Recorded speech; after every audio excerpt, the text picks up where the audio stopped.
O Senhor esteja convosco. Ele está no meio de nós. Proclamação do Evangelho de Jesus Cristo, segundo Lucas. Glória a vós, Senhor. Naquele tempo, Jesus atravessava cidades e povoados, ensinando e prosseguindo o caminho para Jerusalém.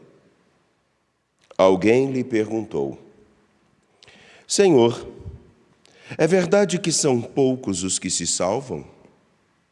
Jesus respondeu: Fazei todo o esforço possível para entrar pela porta estreita, porque eu vos digo que muitos tentarão entrar e não conseguirão. Uma vez que o dono da casa se levantar e fechar a porta, vós, do lado de fora, começareis a bater dizendo: Senhor, abre-nos a porta. Ele responderá: Não sei de onde sois. Então começareis a dizer: Nós comemos e bebemos diante de ti, e tu ensinaste em nossas praças. Ele, porém, responderá: Não sei de onde sois. Afastai-vos de mim, todos vós que praticais a injustiça. Ali haverá choro e ranger de dentes, quando virdes Abraão, Isaque e Jacó, junto com todos os profetas no reino de Deus, e vós, porém, sendo lançados fora. Virão homens do Oriente e do Ocidente, do Norte e do Sul, e tomarão lugar à mesa do reino de Deus. E assim, há últimos que serão primeiros, e primeiros que serão últimos. Palavra da salvação. Glória a vós, Senhor.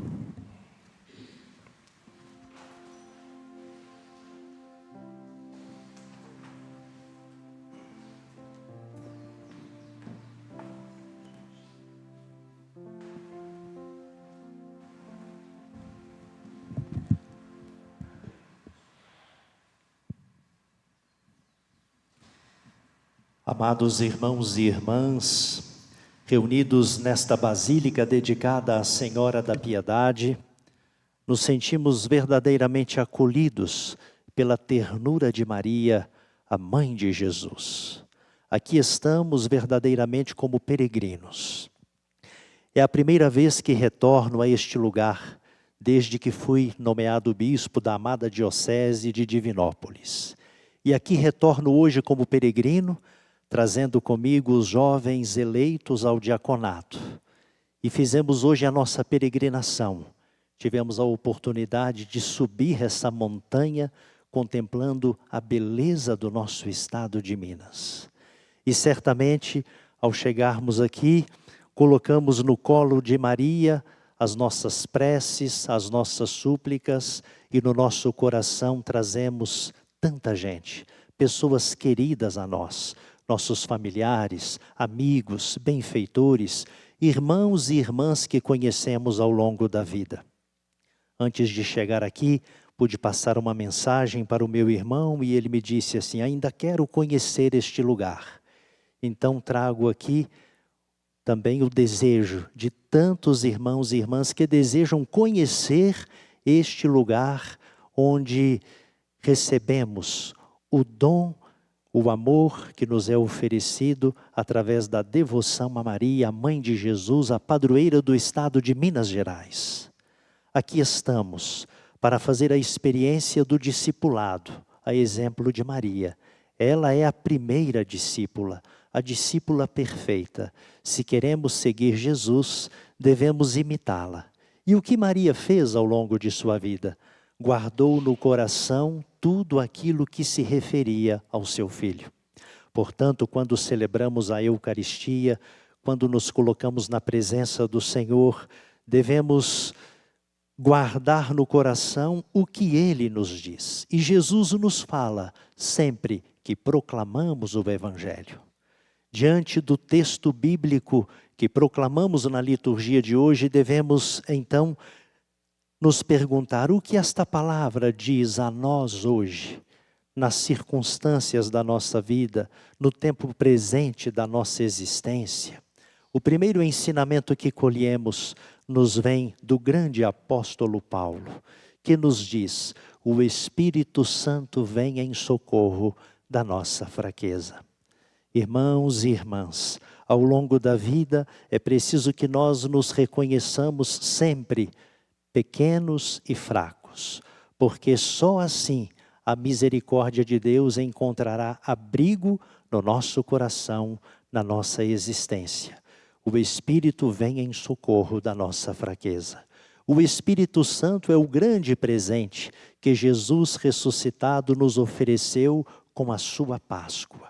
O Espírito Santo sai, vem de Deus, passa pelo coração do seu amado Filho Jesus e chega até nós. É esse movimento de amor que envolve a nossa vida, sustentando-nos no caminho que todos nós devemos percorrer.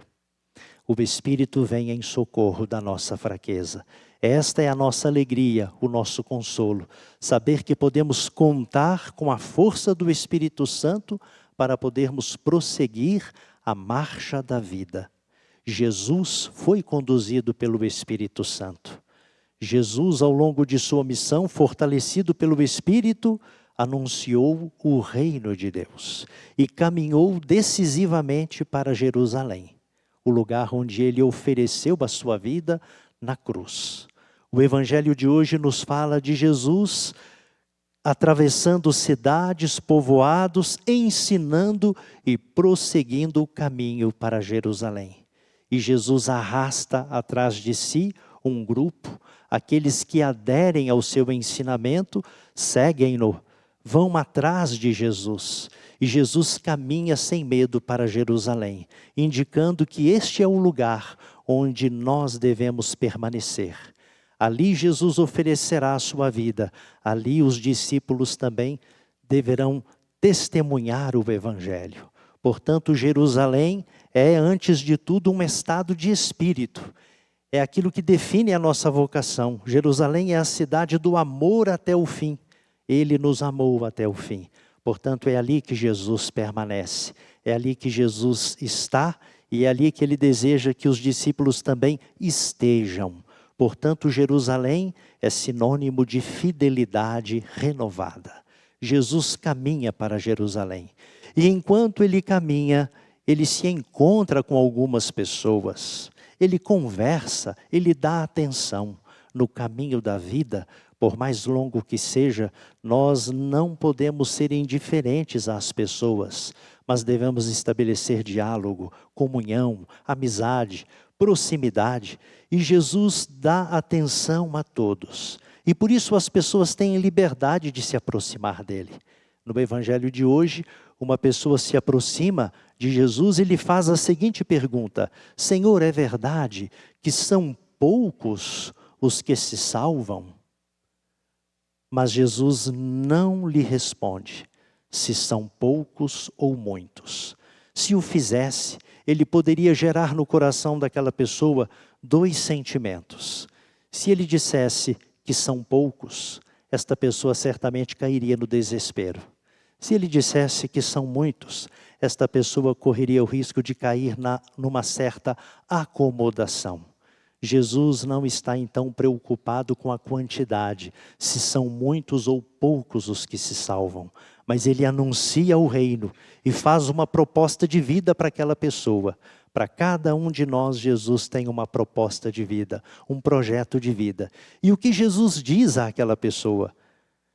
Que lhe havia perguntado se são poucos ou muitos que se salvam. Jesus não entra no mérito da quantidade, mas ele diz assim: fazei todo o esforço possível para entrar pela porta estreita. Jesus então apresenta um horizonte novo para aquela pessoa. O importante é que nós abramos o coração para acolher na vida o amor de Cristo, o seu Evangelho, e nos empenhemos cada dia na busca de uma vida nova. Não devemos nos preocupar se são poucos ou muitos aqueles que salvam, mas o importante é que nós, em nível pessoal, comunitário, social, nos empenhemos neste crescimento constante, buscando a nossa conversão, porque a nossa vida converge para uma conclusão, que se dará no coração de Deus. E todos que batem à porta do coração de Deus são acolhidos. O Evangelho de hoje nos fala justamente desta realidade. Para entrar no coração de Deus, é preciso imitar o seu amado Filho Jesus. Ele passou por este mundo fazendo o bem. Se o fizermos, se imitarmos o Mestre de Nazaré, ao final de nossa existência ouviremos: vinde, benditos de meu Pai. Porque eu estava com fome e me destes de comer, eu estava com sede e me destes de beber, eu estava nu e me vestistes. Mas se nos extraviarmos e se não acolhermos no coração o Evangelho que nos liberta de todo egoísmo, ouviremos esta palavra dura: afastai-vos de mim, todos vós que praticais a injustiça. Somos livres, podemos escolher Deus e podemos escolher contra Deus. Somos livres, podemos percorrer a estrada do amor e a estrada do ódio, a estrada da solidariedade ou a estrada do egoísmo. Devemos nos perguntar por qual caminho nós estamos andando, qual tem sido a nossa escolha, porque Deus, na sua misericórdia, não condena ninguém. Nós mesmos, na nossa liberdade, fazemos escolhas. Que Deus nos conceda sempre o seu Espírito, o Espírito que perscruta o coração do ser humano. Precisamos do Espírito Santo para podermos escolher acertadamente. Com a força do Espírito Santo, percorreremos a estrada do amor. Com a luz do Espírito Santo, caminharemos na estrada da justiça. E assim um dia ouviremos: vinde, benditos de meu Pai. Que não nos falte a força do Espírito Santo ao longo do caminho, porque nós muitas vezes constatamos, por causa de nossa fraqueza, que deixamos de fazer o bem que queremos e fazemos muitas vezes o mal que não queremos. Que não nos falte a força do alto, o dom do Espírito, para sermos perseverantes no bem. Assim seja.